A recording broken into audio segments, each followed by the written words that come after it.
maar lekker in je mooie witte huis. Denk maar niet te veel aan al die verre kusten, waar uw jongens zitten eenzaam ver van thuis. Denk vooral niet aan die 46 doden, die vergissing laatst met dat bombardement. En vergeet het vierde van die 10 geboden, die u als goed christen zeker kent. Denk maar niet aan al die jonge frontsoldaten, eenzaam stervend in de verre tropennacht. Laat die bleke pacifistenkliek maar praten, meneer de president. Slaap zacht.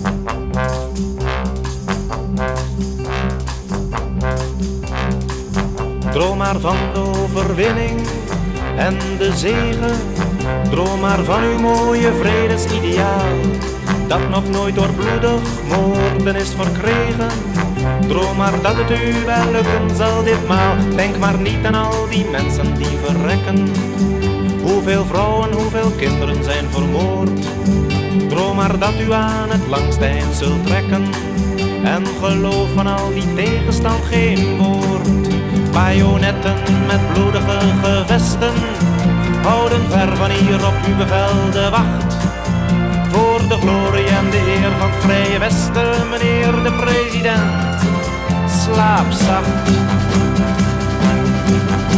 Schrik maar niet te erg wanneer u in uw dromen al die schuldeloze slachtoffers ziet staan, die daar ginds bij het gevecht zijn omgekomen.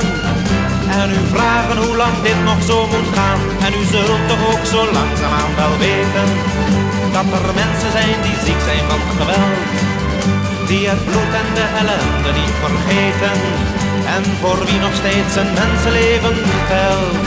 Droom maar niet te veel van al die dode mensen, droom maar fijn van overwinning en van macht. Denk maar niet aan al die vredeswensen, meneer de president. Slaap zacht.